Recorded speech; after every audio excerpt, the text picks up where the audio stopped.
Our biggest challenge is not an inability to build or to increase our capacity, as much as it is an unwillingness to accept the fact that we need to increase our capacity continuously. I am Timi Pudie, and I'd like to welcome you to yet another wonderful episode of the Katalyst.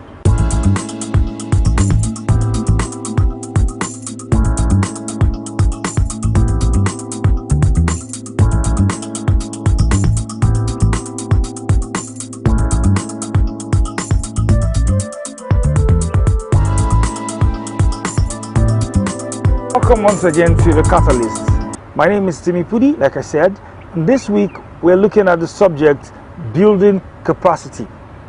Now, change is a very common word, a word that has been proven and said over and again to be one of those few things that is constant in our lives, absolutely necessary for growth and development.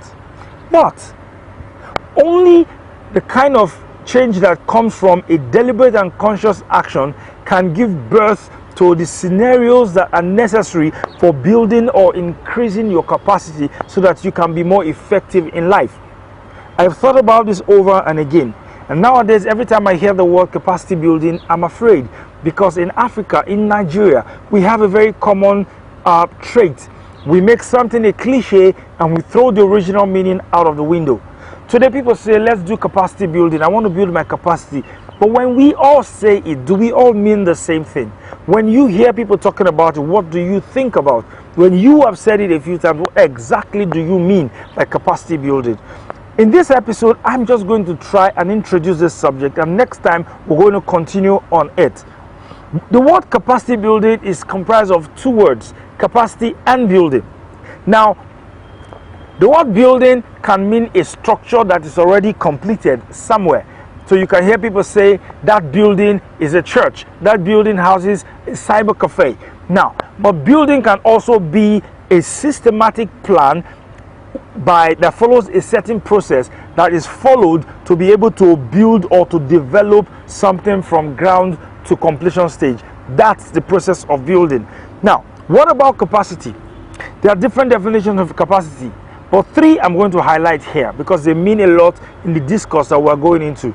Number one, the word capacity refers to the potential to store, accommodate, or hold something. Now, that can mean in a situation where you say the auditorium has the capacity to hold or seat 500 people, or seat maybe 1,000 people. Some other time we can actually say the glass has the capacity to hold just 1 liter of water. But then you can actually use it to refer to people as well. What is your capacity? What is your retention capacity? How much can you feed yourself with and be able to retain and deliver when the need arises?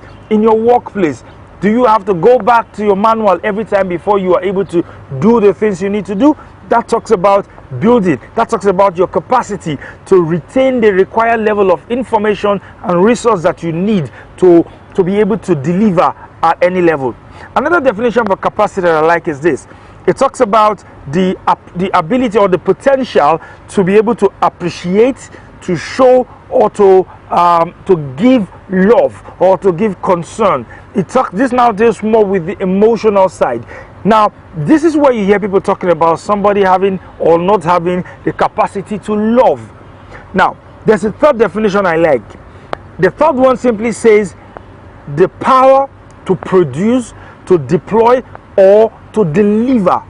The first two definitions speaks of potential, but the third talks about the ability, the actual capability to deliver.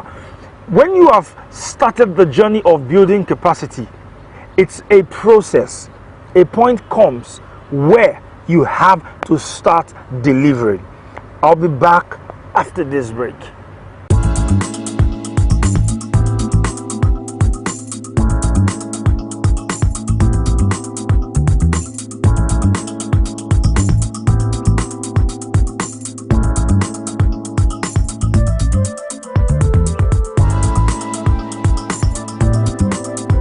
Friends, how large is your capacity? Seriously. In your chosen profession, maybe you're a clergyman, a lawyer, a doctor, an engineer. How many books have you read in the last 1 month? How many videos have you seen that were a deliberate attempt on your part to increase your capacity, to increase your storage ability, to improve yourself? How many? Or perhaps we're talking about the emotional property. Do you really care about people? When you walk out of your street, do you stop to even notice that little child who is running around all day when his or her mates are in school just because the parents can't afford it? Have you ever stopped to think, do I really care about people in my world? Hard questions, but simple answers. Think about this.